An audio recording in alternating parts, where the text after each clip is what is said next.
necessita de um amor perfeito,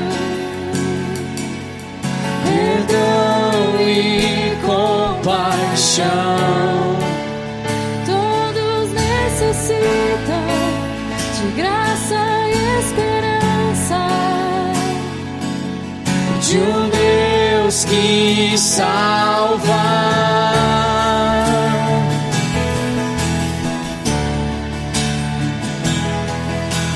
Cristo move as montanhas e tem poder para salvar, tem poder para salvar, para sempre, autor da salvação. Jesus a morte venceu, sobre a morte venceu.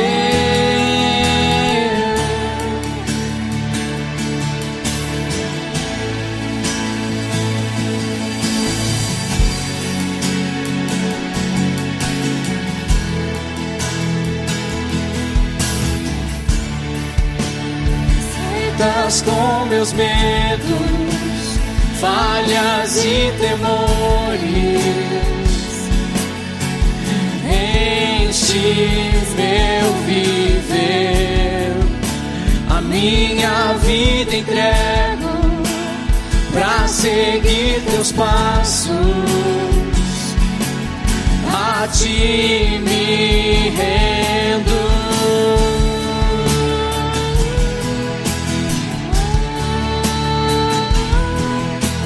Cristo move as montanhas e tem poder para salvar, tem poder para salvar, para sempre, autor da salvação. Jesus a morte venceu, sobre a morte venceu. Cristo move as montanhas e tem poder para salvar, tem poder para salvar, para sempre, autor da salvação. Jesus a morte venceu, sobre a morte venceu.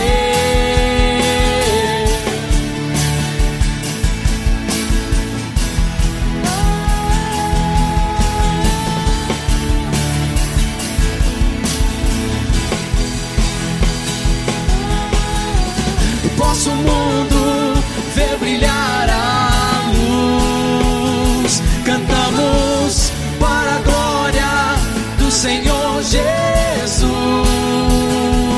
Cristo. Nosso mundo vê brilhar a luz, cantamos para a glória do Senhor Jesus Cristo. Nosso mundo vê brilhar a luz, cantamos para a glória do Senhor Jesus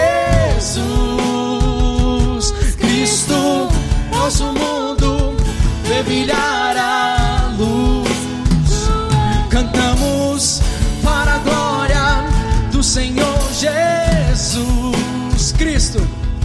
E Cristo move as montanhas e tem poder para salvar, tem poder para salvar, para sempre, autor da salvação. Jesus a morte venceu, sobre a morte venceu. E Cristo move as montanhas e tem poder para salvar, tem poder para salvar, para sempre, autor da salvação. Jesus a morte venceu, sobre a morte venceu.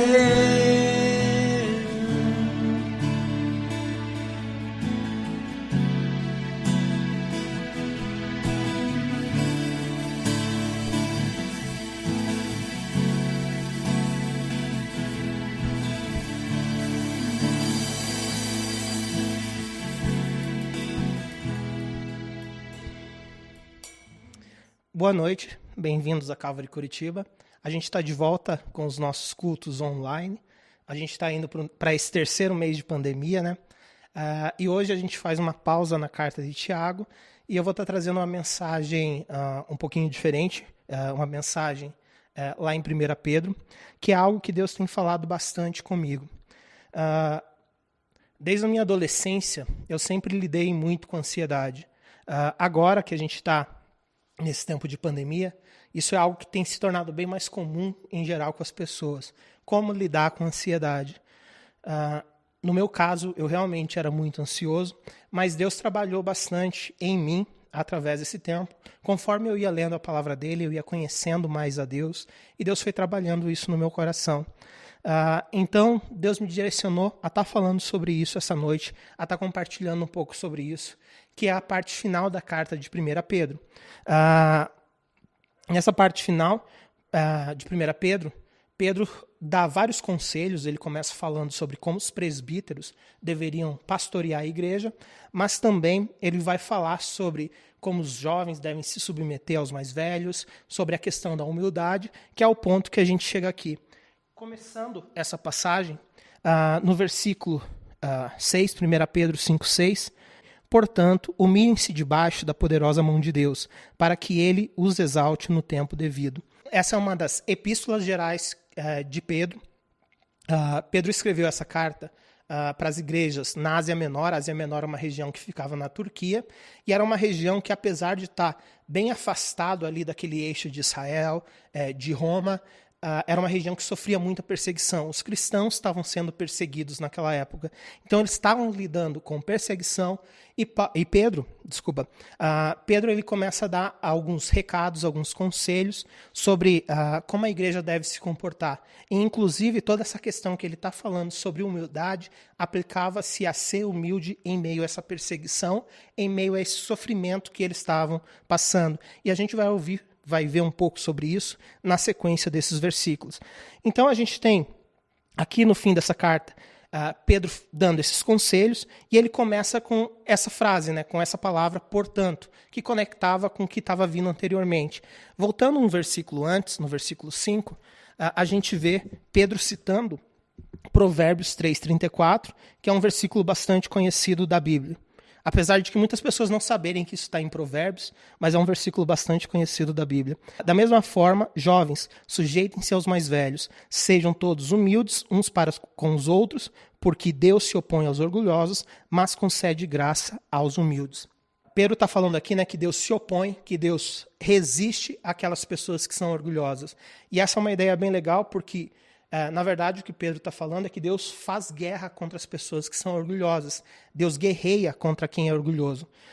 E, convenhamos, entrar numa guerra contra Deus, contra alguém que tem todo o poder, não é uma ideia muito inteligente. Aquele spoiler final, né? Você vai perder se você tentar batalhar contra Deus. Então, Pedro já começa dizendo, não sejam orgulhosos, sejam humildes, porque Deus resiste, Deus guerreia contra aqueles que são orgulhosos, mas Deus concede graça àqueles que são humildes. E a gente tem em várias passagens da Bíblia essa ideia de que os humilhados serão exaltados, exaltados serão humilhados, se repetindo. A gente vê, na verdade, durante toda a Bíblia, essas espécies de paradoxos de, como eu disse, como o humilhado é exaltado, de sabedoria de Deus ser loucura dos homens. A gente vê esses contrastes na Bíblia. E uma das passagens que a gente vê Jesus Cristo falando sobre isso é numa parábola que Jesus fala aos fariseus. Jesus, em certo momento, ele fala sobre a parábola do publicano e do fariseu. É uma passagem bastante conhecida que a gente encontra nos evangelhos. E o que diz naquela palavra? Certa vez, isso está lá em Lucas, certa vez um fariseu ele entra no templo e ele começa a orar e ele começa a se engrandecer e agradecer a Deus porque ele é tão bom, ele é tão melhor do que aquele publicano que estava ali orando. Publicano era um coletor de imposto. Os coletores de impostos eles eram muito mal vistos por toda a sociedade porque eles roubavam mesmo dinheiro, né? Nessa época que a gente está na época final de declarar imposto de renda, a gente começa a entender um pouco mais disso, né, de quando roubam o nosso dinheiro, quando pegam mais do que deveriam, como isso é complicado. Mas aí ele estava ali orando e se engrandecendo e dizendo como ele era bom. E o publicano, aquele pecador que estava ali, ele estava ajoelhado, orando, clamando, com a cabeça baixa, batendo no peito, dizendo: Deus, me perdoa porque eu sou um pecador. E Jesus Cristo, no final, diz, isso é uma parábola, que o publicano, aquele pecador, aquele coletor de imposto, é que foi justificado por seu arrependimento, por sua atitude de arrependimento, de verdadeiro arrependimento, em se humilhar ali, ele que era justificado. Então a gente vê Jesus Cristo falando sobre a importância dessa verdadeira humildade. O fariseu, ele queria ali se mostrar, mas ele não estava realmente sendo humilde. Por mais que ele tentasse seguir aquela lei farisaica, aquela lei, aquele padrão de lei que eles seguiam, ele tinha muito orgulho no coração dele. E hoje em dia a gente lida com muitos cristãos também dessa maneira. Eu digo isso hoje em dia, né, mas na verdade, pensando isso é a minha vida toda. Eu nasci num lar cristão, então eu convivi na igreja desde que eu nasci, e eu sempre lidei com pessoas que se achavam, aproveitando aqui para mostrar um pouco da idade, né, a última bolacha do pacote. Então, tinha muito cristão que vinham com aquela falsa aparência de humildade e falavam sobre como eles oravam, ou sobre como Deus falava com eles, de como eles não lidavam mais com esses pecados e eles podiam aconselhar as outras pessoas como se eles não tivessem pecado. E eu vou dizer que, geralmente, essas pessoas são as pessoas mais difíceis de se trabalhar na igreja. Eu tenho, já são alguns anos que eu estou na liderança junto com o Tom aqui na igreja. Eu acho que são 7 anos que eu sou um presbítero junto com ele. E eu posso dizer que a maioria das pessoas com as quais a gente teve problema eram pessoas que se achavam super espirituais. Eram pessoas que se achavam super cristãos, que elas estavam acima do pecado, que elas já tinham vencido tudo isso. E porque elas se achavam tanto, o que elas traziam? O que elas tinham? Elas tinham a solução para todos os problemas que a gente tinha. Então, elas sabiam como lidar com qualquer problema. Não era uma questão de dar um conselho, era uma questão, siga a minha ideia, porque senão vai dar errado. E elas causaram muitos problemas. Porque, é claro, toda essa aparência de humildade, uma hora, toda essa máscara cai, e aí acaba mostrando a pessoa por quem ela é na realidade, e ela não gosta de quando isso acontece, de quando ela é exposta. Aí o que acontecia quando isso acontecia, de cair a máscara, as pessoas simplesmente saíam e não apareciam mais. Mas geralmente essas pessoas são as pessoas que mais davam problema. E a Bíblia diz que a essas pessoas, as pessoas que são orgulhosas, são essas pessoas a quem Deus se opõe. Então, Deus nos chama a uma verdadeira humildade. E essa palavra, humildade, é uma palavra bem interessante. Ainda mais no contexto que ela está nesse versículo. Porque ela realmente é se prostrar, se ajoelhar, é estar com o rosto no chão. Você estar com a cara ali no chão, numa atitude de humildade. E isso remete bastante, a gente não vive mais nessa época, né, mas a época dos cavaleiros, dos reis, que o que acontecia? Um cavaleiro, quando ele se prostrava diante do rei, quando ele abaixava o seu rosto diante do rei, e o rei normalmente tinha uma espada ali, o que ele estava fazendo? Ele estava dizendo basicamente ao rei: a minha vida é sua. Ele confiava no rei e ele sabia que o rei poderia pegar a espada se quisesse e matá-lo naquele momento, porque ele estava naquela atitude de rendição, com o rosto no chão, ajoelhado, ele estava nessa atitude e ele estava indefeso nesse momento. E por que eu falei que eu acho interessante isso? Porque se a gente olhar no que está escrito nesse versículo, aqui no versículo 6, o que Pedro diz humilhem-se debaixo da poderosa mão de Deus. Então a ideia aqui é que a gente vai se humilhar, que a gente vai se prostrar no chão, com o nosso rosto ao chão, e a mão poderosa de Deus vai estar sobre a gente. E o que é interessante nisso? A gente vai ver na sequência desses versículos que Deus cuida da gente. Então essa mão sobre nós, essa mão poderosa, é uma mão que está realmente em cima da gente, está protegendo a gente. Mas ao mesmo tempo, essa mão poderosa, é a mesma mão que a própria Bíblia diz que horrenda coisa é cair nas mãos do Deus vivo. Então a gente vive nisso que a gente confia, a gente sabe que Deus está cuidando da gente. Mas essa mão poderosa de Deus, quando a gente se rende, quando a gente está ali se humilhando mesmo, a gente está se submetendo ou entregando a nossa vida para Deus, e quando a gente entrega Deus, a minha vida é tua. O Senhor sabe o que fazer com ela, inclusive o momento de tirar essa nossa vida. E apesar de parecer um pouco assombroso ou um pouco mórbida essa ideia, a gente tem que lembrar que é Deus quem dá, é Deus quem tira a vida. E a nossa vida, quando a gente entrega para Ele sabe aonde Ele vai nos enviar, Ele sabe, Ele que conta os nossos dias. E como já faz um tempo que eu não tenho ensinado aqui na igreja, eu tenho, acho que, o aval para trazer o meu hall de citação do C.S. Lewis novamente para cá. Nessa hora, a gente não está aqui, né, mas eu lembraria do Matt, já falando sobre isso. Para aqueles que me conhecem, eu sou um grande fã do C.S. Lewis, eu amo citar ele, e isso me lembra muito uma passagem das Crônicas de Nárnia.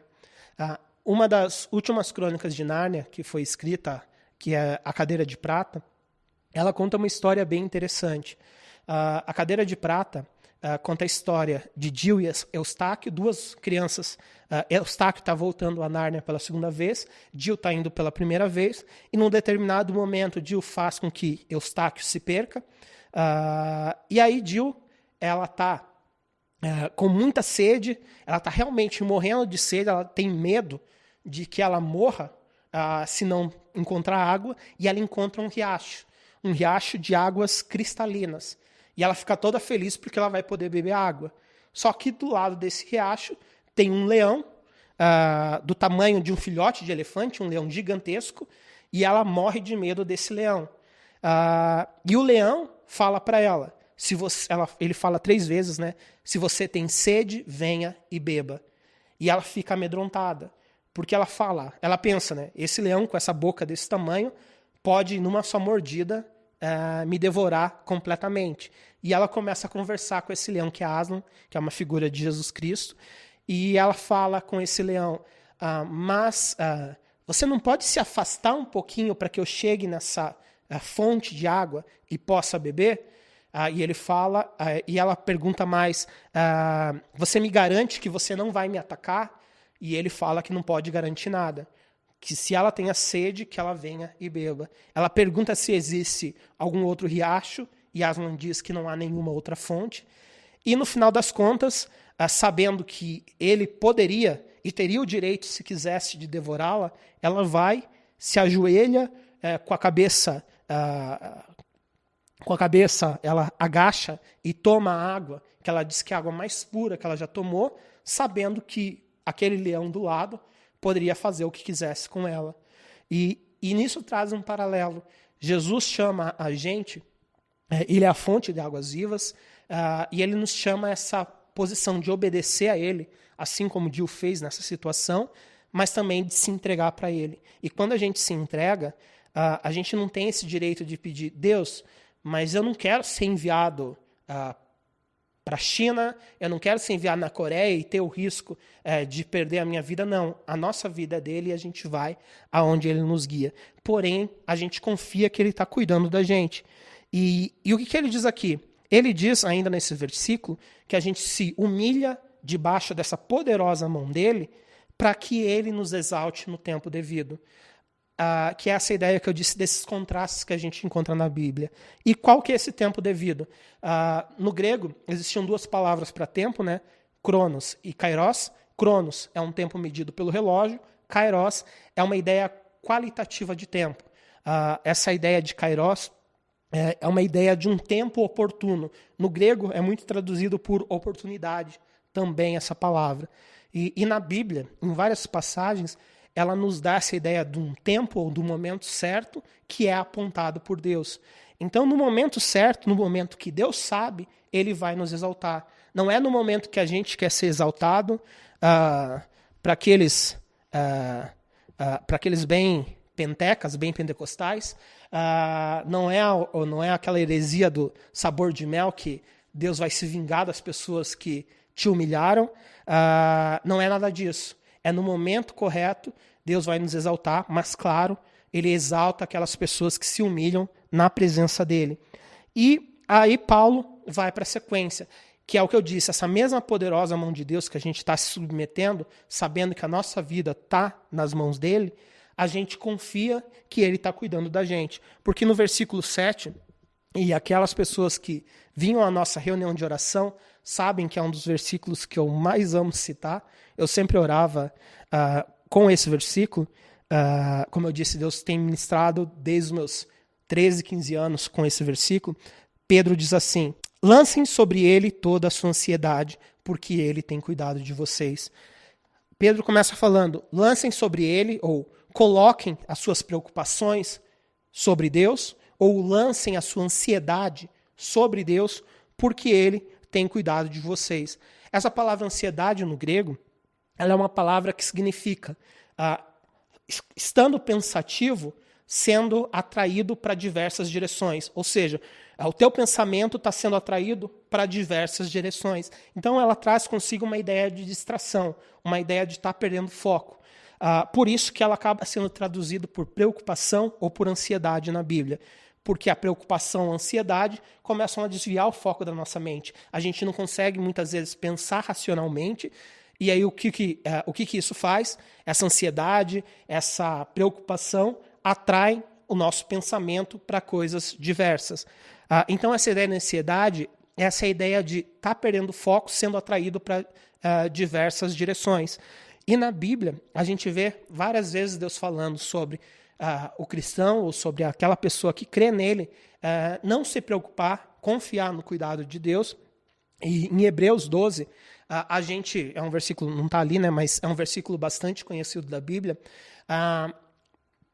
O autor de Hebreus fala sobre a importância da gente manter os nossos olhos fitos, os nossos olhos fixos no autor e consumador da nossa fé.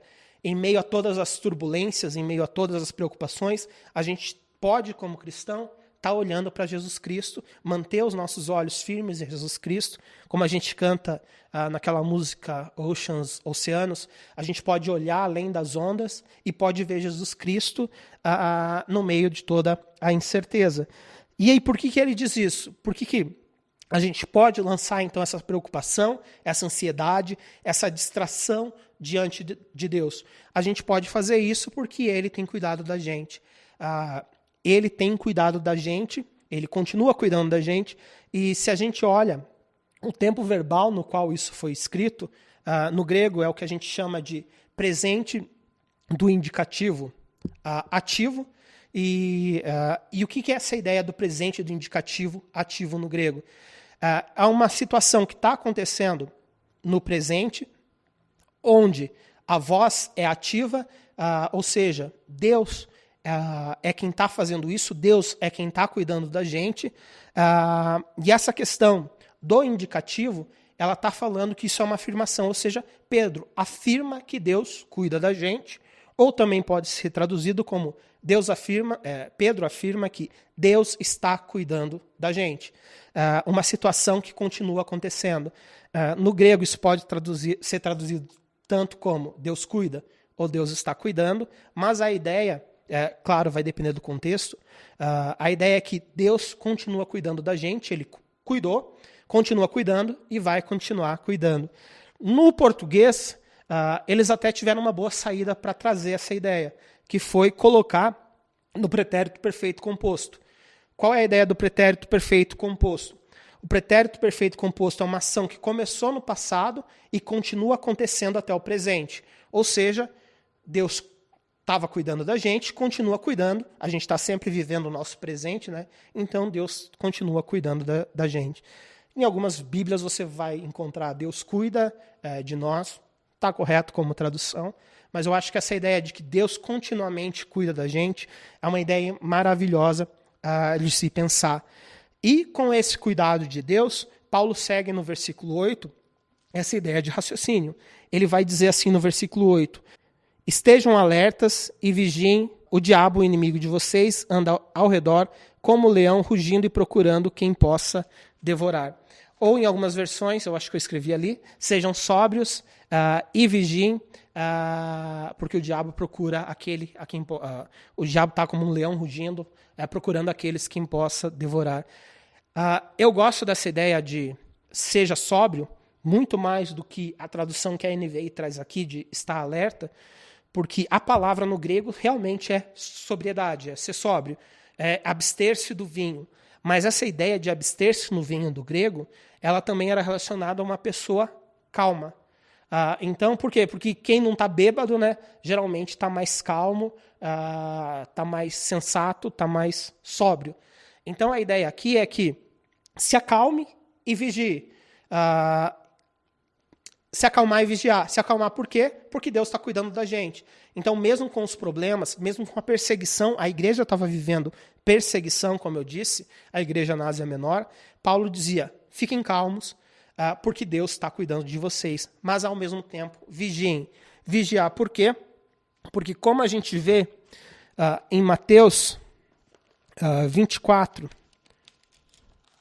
Mateus 26, na verdade, versículo 41, diz assim, vigiem e orem, para que não caiam em tentação. O espírito está pronto, mas a carne é fraca. Como eu disse para vocês, essa igreja ela estava vivendo uma grande perseguição. E a gente vê aqui que o diabo ele anda como esse leão que ruge, buscando a quem possa devorar. Aqui parece que traz muito uma ideia de que, além da perseguição, que em parte, que grande parte disso, né, era causada pelo diabo, o diabo estava fazendo os cristãos serem perseguidos, o diabo também estava induzindo eles a tentações. Por isso Pedro fala, sejam sóbrios, sejam calmos e vigiem. Como Jesus disse, a gente tem que vigiar e orar para não estar caindo em tentação. E Pedro não diz isso para assustar a gente. Até mesmo porque no versículo anterior ele fala, lancem todas as suas preocupações, lancem toda a sua ansiedade diante de Deus, porque Ele está cuidando de vocês. Então, se Deus está cuidando da gente, a gente não precisa estar se preocupando. Porém, a gente ainda tem que ficar alerta, porque a gente é ser humano e a gente está sujeito ainda a cair em tentação. Então, o que a gente pode fazer? Essa ideia é dada na sequência. O que a gente vai fazer é o que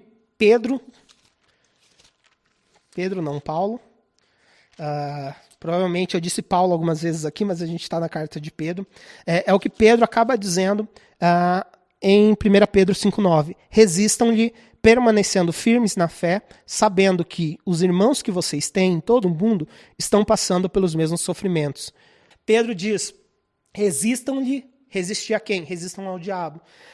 Que é a ideia, basicamente, aqui é a mesma coisa que Tiago diz em Tiago 4, algumas folhas antes ali na Bíblia, você voltando, você vai ver Tiago 4, basicamente a mesma coisa escrita. E é interessante porque a ideia que Tiago passa é exatamente a mesma ideia que Pedro está falando aqui. A ideia de que a gente tem que se humilhar, se submeter a Deus e resistir ao inimigo. Então vamos ler Tiago 4, dos versículos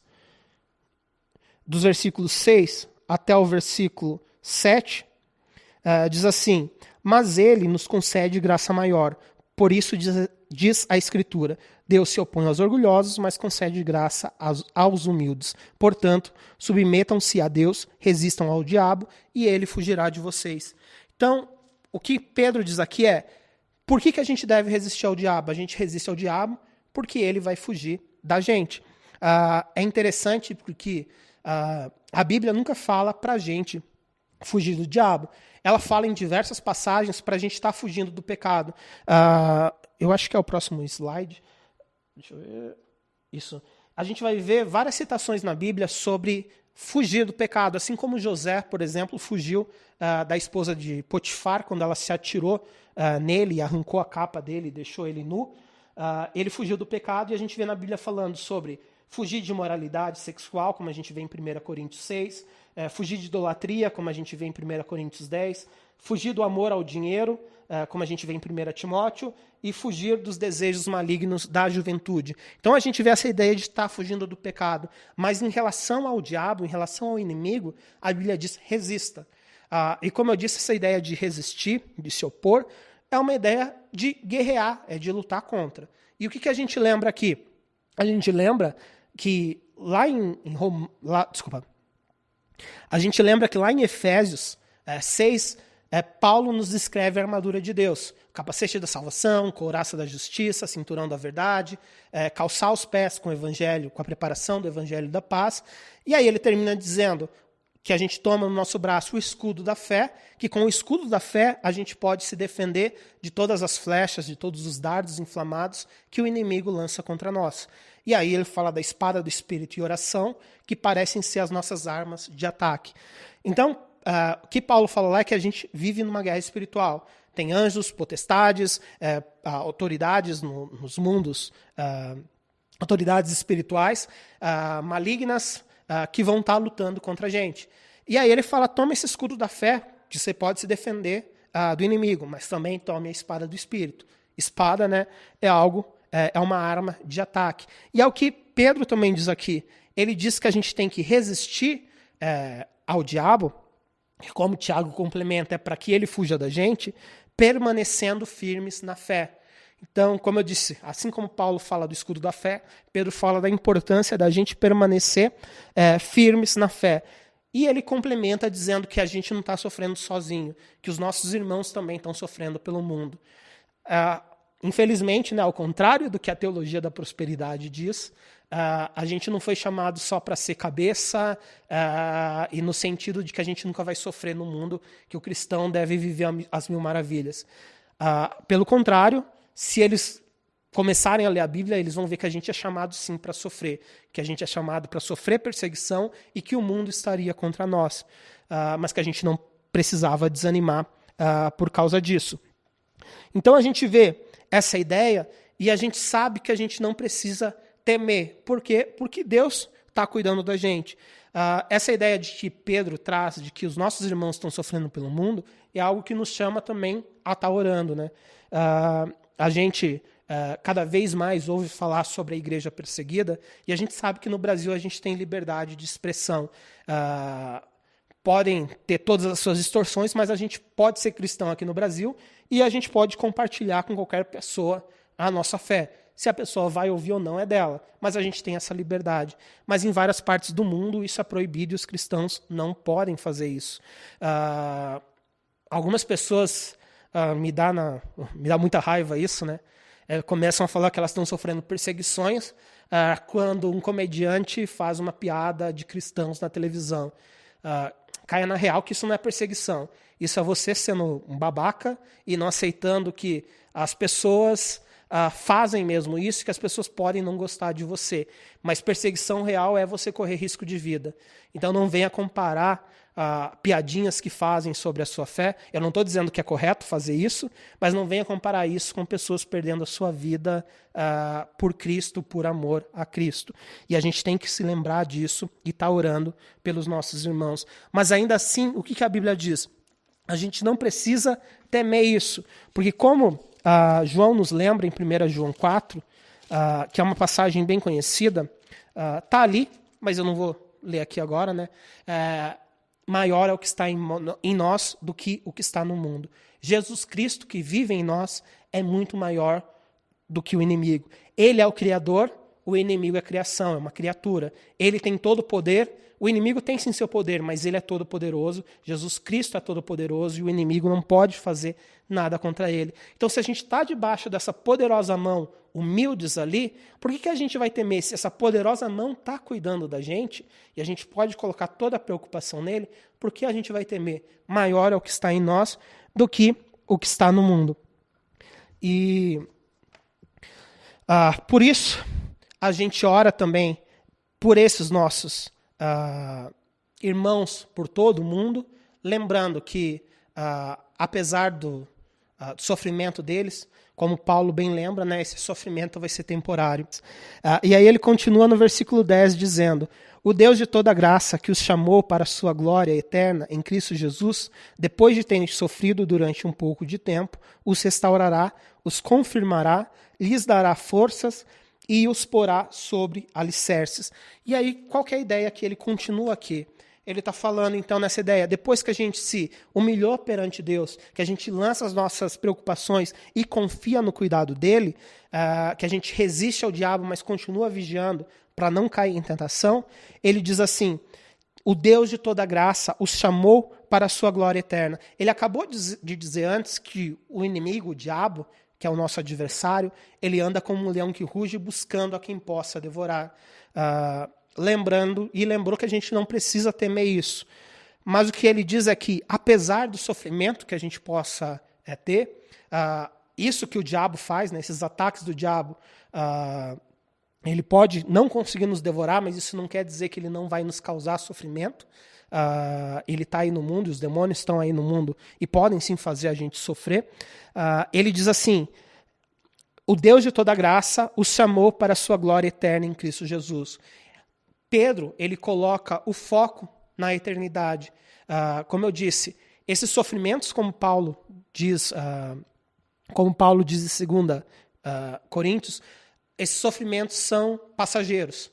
Os sofrimentos que a gente passa são passageiros. A nossa vida aqui é passageira quando a gente tem o foco na eternidade. E Pedro coloca o foco na eternidade, que é uma coisa muito melhor da gente fazer.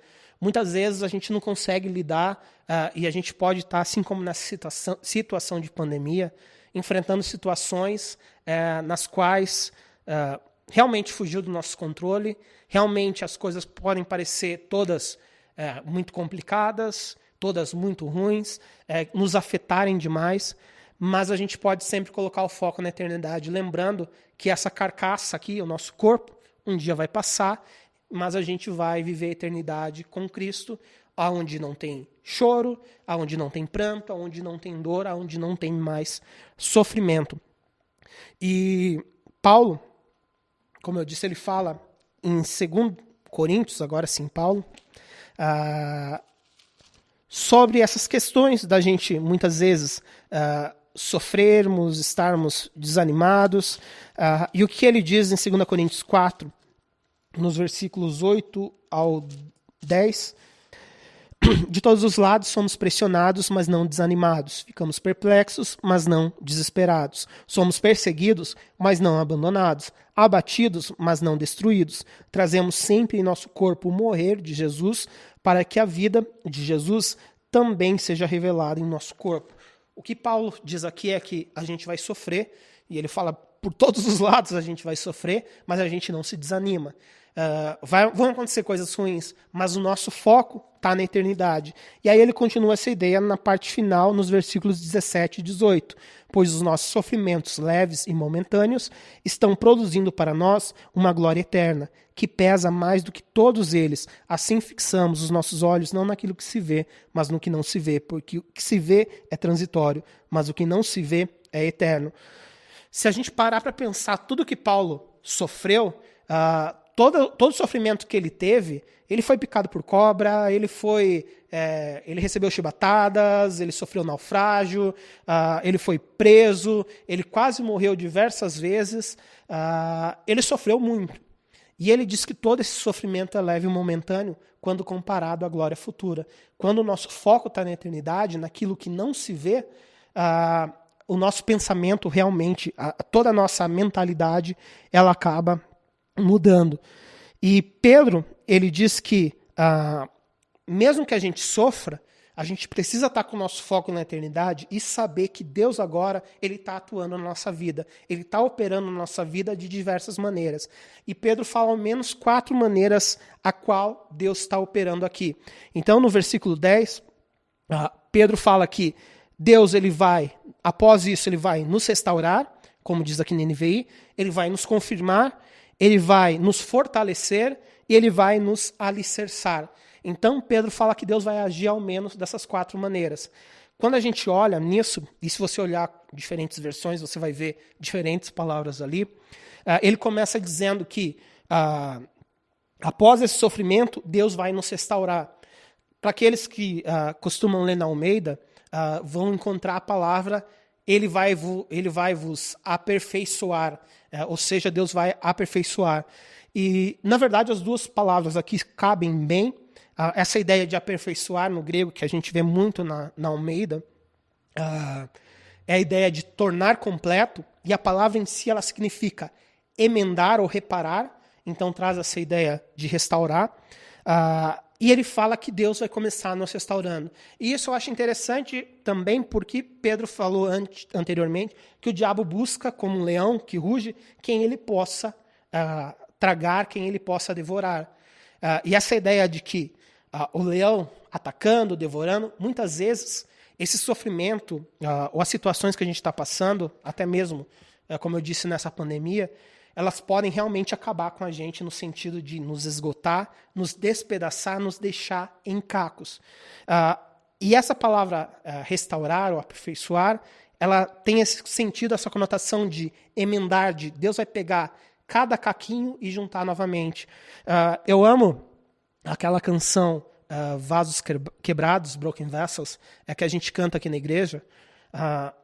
A versão em português ela traz uma palavra dizendo que em pedaços a minha alma estava, mas por tua graça refeito sou. Mas a versão original em inglês, a gente sempre perde um pouco em tradução, né, porque tem toda a questão da melodia, mas ela começa dizendo todos esses pedaços, todos esses cacos espalhados, quebrados, em misericórdia, ajuntados, emendados, feitos um só completo.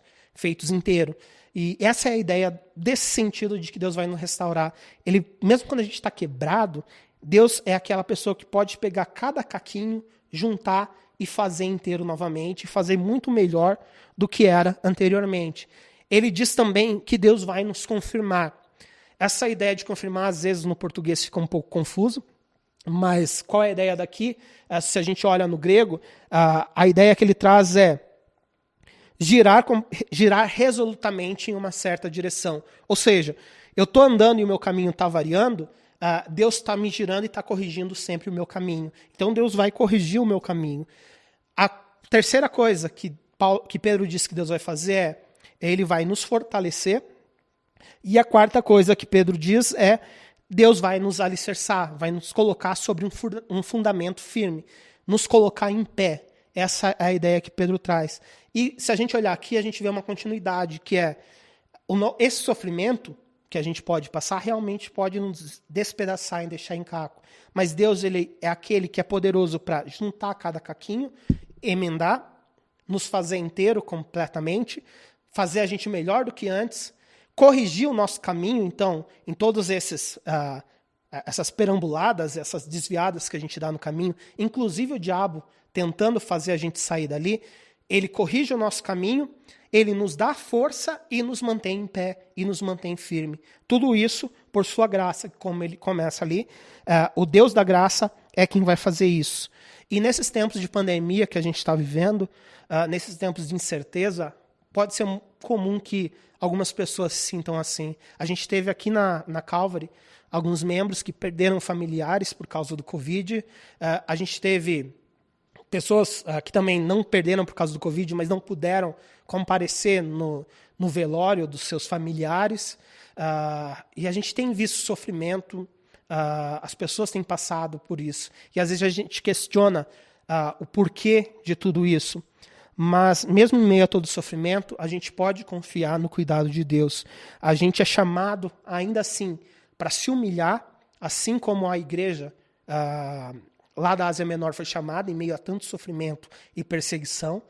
A gente pode se humilhar diante de Deus, a gente pode confiar todas as nossas preocupações a Ele, sabendo que Ele está cuidando da gente, e Ele lida com os nossos problemas muito melhor do que a gente, Ele é muito mais esperto do que qualquer um de nós. E, além de cuidar da gente, o que Ele faz? Por mais quebrado que a gente esteja, por mais quebrado que você esteja agora ou sofrendo, confia a sua vida a Deus e Deus pode te reerguer. Deus pode te fazer completo outra vez.